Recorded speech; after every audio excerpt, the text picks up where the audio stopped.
It seems to be that Gibraltar is just the headache du jour, if you will, for Theresa May when it comes to Brexit negotiations. The next stage, investors proved rather resilient to the triggering of Article 50 last week. When you look at emerging Europe, the space you cover, how do you think they are handling Brexit? How do these talks now play out for that part of the region? Well, it's an interesting sort of pivot for them, I think, where they're firstly very anti-Euro. We've seen even more sort of populist lines coming out against them ever joining the Euro from Kaczynski, who's the power behind the chair in Poland. The Czech president's been talking against the Euro, this sort of stuff. But at the same time, they're trying to extract, I think, their pound of flesh from Brexit negotiations. Warsaw wants to become a financial centre in the same way Frankfurt and Paris are trying to get that business at the same time. Some concerns as well from Eastern European countries, of course, given their huge reliance on structural funds, which the UK is a big net contributor to the EU is contributing. Probably not a lot of risk there. The EU can issue bonds if it needs to pay for this sort of thing.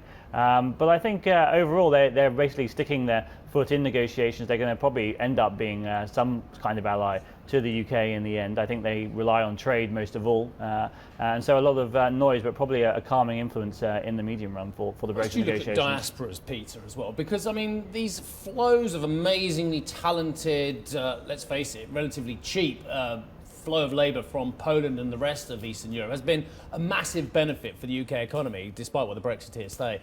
Now I hear that there are less people coming over, and at the same time I hear there are record people trying to get full-time residency and passports. So what is the truth of this diaspora? Are they staying, are they going, or is it a bit of two-way? Well, there's been a massive, I think, marketing campaign done by the Polish government recently about millions of people coming back to Poland. That being a big boost for growth there. But there's actually no evidence at all that it's actually starting to happen yet. If you think how long, Polish immigrants to the UK probably have been here now for sort of 10, 15 years or so, people are properly settled now. I think it's quite hard to see mass movements of people back of that kind of size. And a very tight labour market in Eastern Europe as a whole. Going and finding jobs is going to be relatively difficult versus, say, a couple of years ago.